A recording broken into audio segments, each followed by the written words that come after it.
Cheyenne, 7 years at Twitter, X, and XAI, gone. Roland, gone. Already building something new with others who left. Hangao, gone. Evan Thayer, gone. Kyuhai Tony Wu, resigned. And then there was Jimmy Ba, a co-founder of XAI, one of the people who helped build it from the ground up. On his way out the door, he wrote this: recursive self-improvement loops likely go live in the next 12 months. 2026 is going to be insane and likely the most consequential year for the future of our species. Elon Musk's response? A pinned post. XAI was reorganized a few days ago to improve speed of execution. This unfortunately required parting ways with some people. We are hiring aggressively. 6 people walked out of one of the most powerful AI labs on Earth. A co-founder warned about self-improving AI going live within a year, and the guy running the company called it a reorg? But here's the thing. That wasn't even the biggest story this week.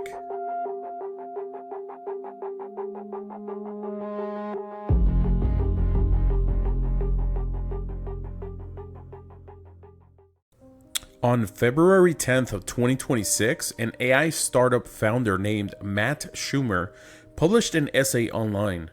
Within days, 77 million people read it. It opened with a comparison that stopped people mid-scroll. Think back to February 2020. If you were paying close attention, you might have noticed a few people talking about a virus spreading overseas, but most of us weren't paying close attention. If someone told you they were stockpiling toilet paper, you would have thought they'd been spending too much time on the weird corner of the internet. Then, over the course of about 3 weeks, the entire world changed. I think we're in the "this seems overblown" phase of something much, much bigger than the C word. Schumer has spent 6 years building AI companies and investing in the space. He wrote this for the people in his life who keep asking, what's the deal with AI? Because in his words, the gap between what I've been saying and what is actually happening has gotten far, far too big.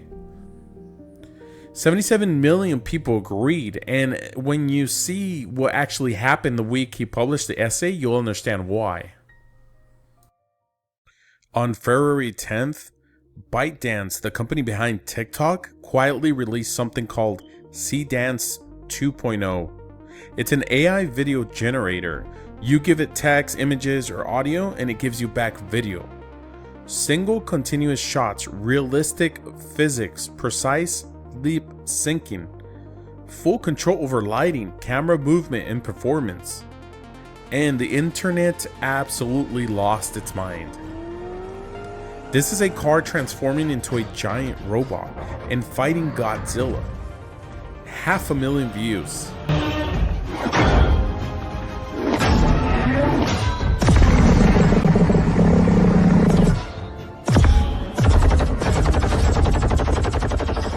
This is a tank rolling through Hong Kong. The caption reads, $1 billion movie in just one prompt.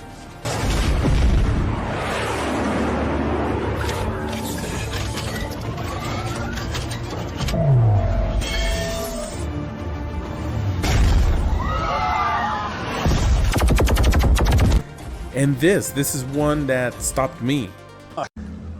Come on, they can't replace us. We're the real thing. I mean, eventually they won't need us at all. Then you know how to be a white. This video shouldn't exist. Made in 5 minutes, one prompt. Hollywood behind the scenes footage, generated from nothing. Batman versus the Stay Puft Marshmallow Man?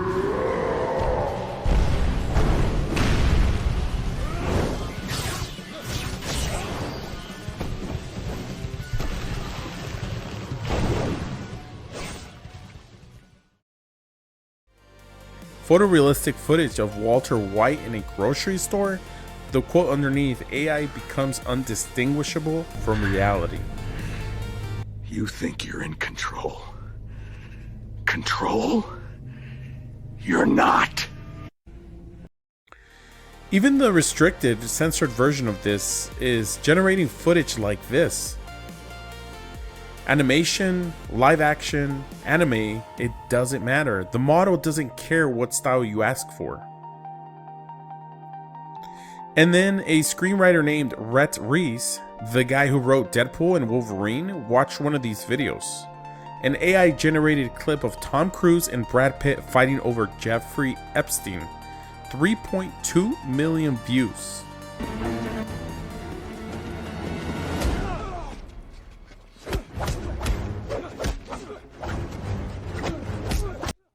His response? I hate to say it, it's likely over for us. And Seedance 2.0 generates clips, short ones, 15 seconds, maybe 30 at the most. But ex-AI engineers said this week that by the end of the year, you'll be able to generate 10 to 20 minute videos in one shot. No cuts, no intervention, rendered in real time. Meaning you could interact with the world inside the video as it's being created. That's not a movie, that's a simulation.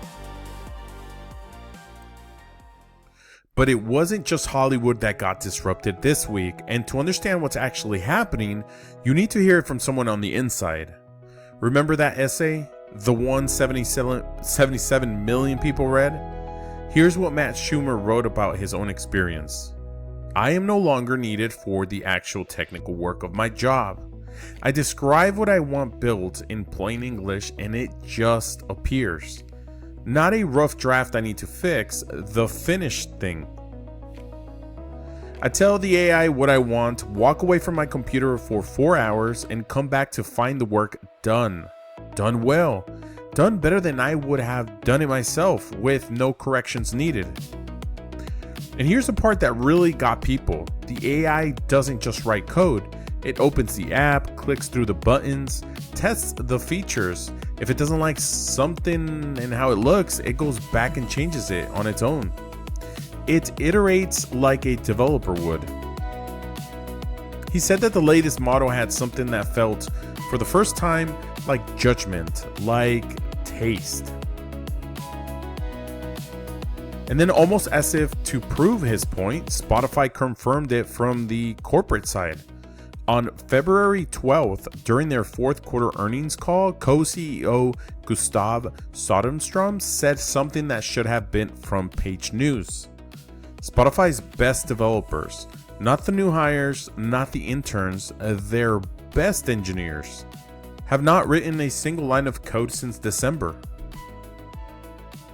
They built an internal AI system called Honk, powered by Claude, shipped over 50 new features in 2025, AI handling real-time bug fixes, feature deployments, the full cycle.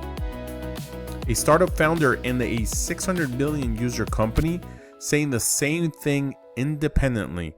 The coders have stopped coding. And the pace of this is what most people don't grasp. There's an organization called Meter that measures how long AI can work independently on real-world tasks, measured by how long they take a human expert. A year ago, the answer was about 10 minutes. Then it was about an hour, then several hours. The most recent measure showed AI completing tasks that take a human expert nearly 5 hours. And that number is doubling every 4 to 7 months. If you extend the trend, and it's held for years, we're looking at AI that can work independently for days within the next year, weeks within 2. And while Hollywood is panicking and Spotify's engineers are watching AI do their jobs, 2 new AI models dropped this week, both from Chinese labs. Both open, both available for anyone to run right now. First, Minimax M2.5. Here's the Bridge Bench leaderboard, a real-world coding benchmark. Claude Opus 4.6, Anthropic's flagship, scores 60.1. The cost, about $5.63. Minimax M2.5 scores 59.7. The cost, around 72 cents. That's a 0.4 points behind the best model in the world, at 8 times cheaper with a 100% completion rate. And on the SWE bench, the industry standard for coding, M2.5 hits 80.2%, state of the art. Second, GLM5 from Shibu AI with 744 billion parameters, 92.7% on AIME 2026, 77.8% on the SWE bench. And the license, MIT, fully open, anyone can use it for anything. Both models are already on Ollama. You can run them right now from your terminal, frontier level AI on your laptop. Which brings us to something Mark Andreessen said this week, the legendary tech investor, co-creator of the web browser, from an A16Z interview. There's a rotation from software into hardware. It's possible all the value accrues to the chips and the energy, and then the software is all open source. He's not predicting the future. GLM5 with an MIT license is the future. It happened this week. So AI can generate Hollywood quality video from a sentence. The best engineers at major companies have stopped writing code, and frontier AI models are free, open, and running on anyone's laptop. You'd think the people building this would be celebrating. They're not. They're quitting. On February 9th, a researcher named Renank Sharma posted a letter to his colleagues at Anthropic. He was the head of safety research, the person responsible for making sure Claude, one of the most advanced AI systems in the world, behaves the way it's supposed to. He didn't raise concerns. He didn't ask for policy changes. He quit. He said, "The world is in peril." Then he moved to the United Kingdom to, in his words, become invisible and write poetry. Read that again. The person whose entire job was AI safety at the company that markets itself as the responsible AI lab decides that the best use of his remaining time is writing poetry in another country. And then Joe Rogan talked about it. Company Anthropic, I think that's the company. So one of its engineers resigned and essentially said that humanity is doomed. Yeah. And he's going to move to the UK and just write poetry and just wait it out. Hasn't that guy seen Threads?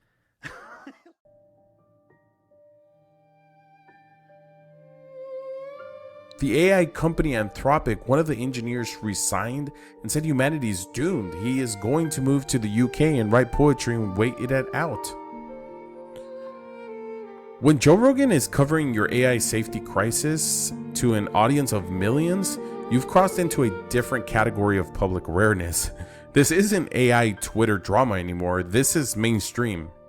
You might be thinking, okay, but surely someone is managing this. Governments, international bodies, oversight committees.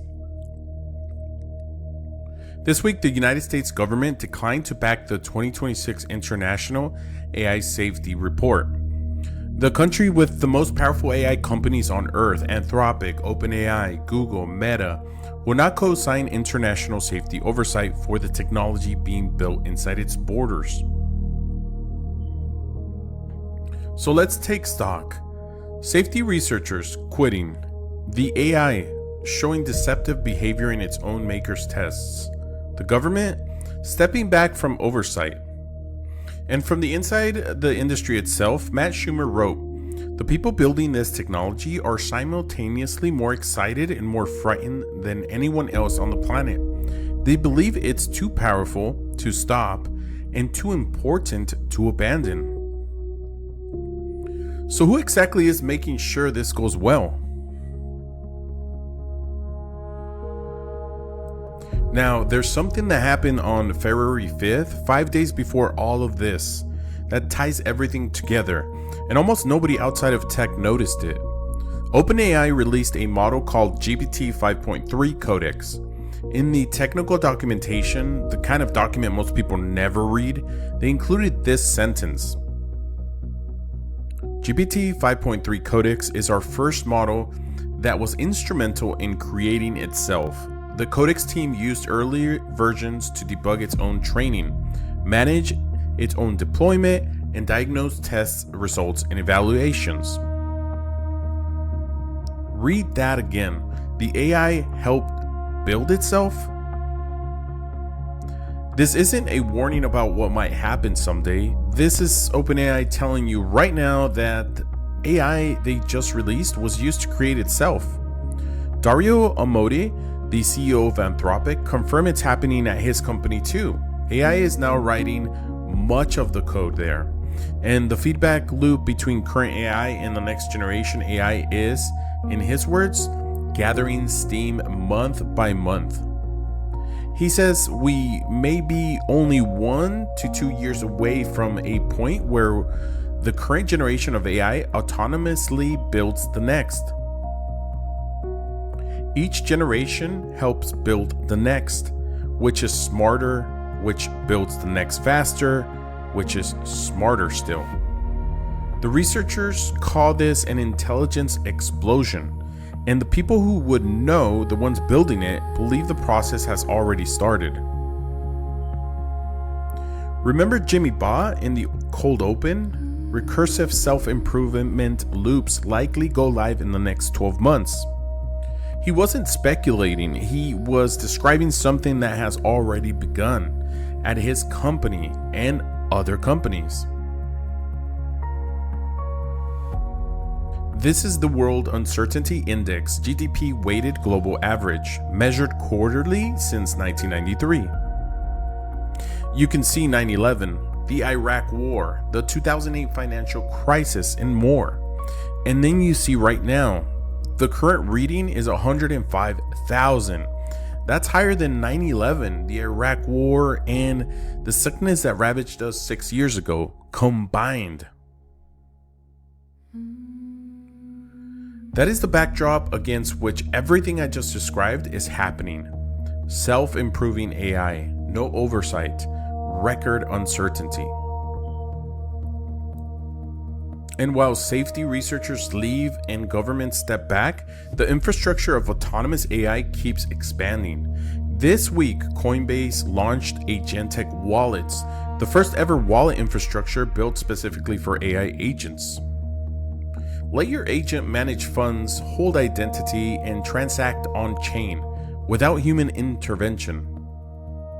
AI can now write code, generate cinema, build the next version of itself, show deceptive behavior in testing. And now it has a wallet.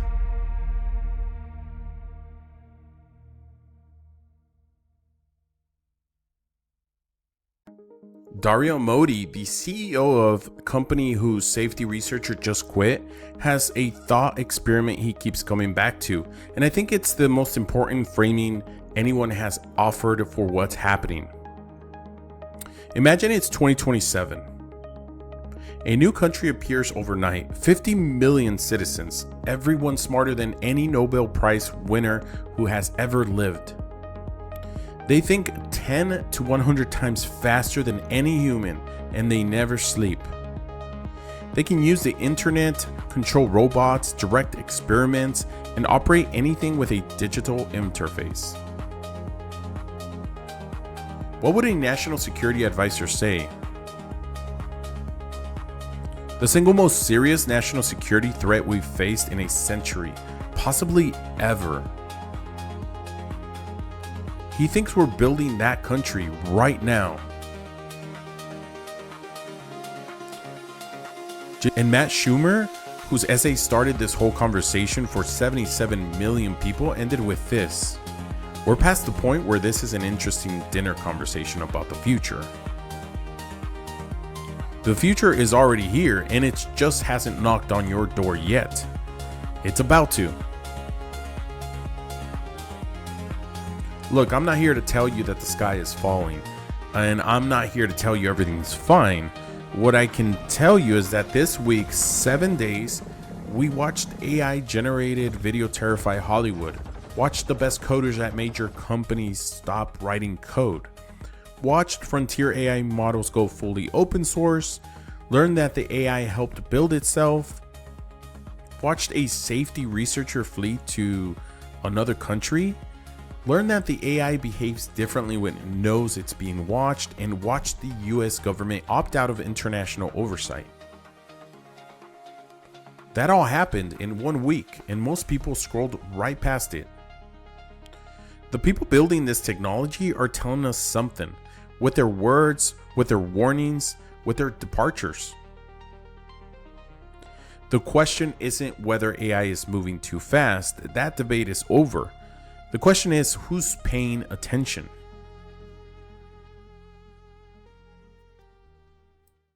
If this video made you see this week differently, share it with someone who needs to see it. Seriously, hit that share button, subscribe or like it. We're going to be covering this space closely because someone has to. Subscribe so you don't miss the next one. Drop a comment. I want to know which story from this week hit you the hardest. Was it the safety researcher leaving, Seedance 2.0 hitting Hollywood, or the digital wallets? Let me know. I'll see you guys on the next one. Have a good one.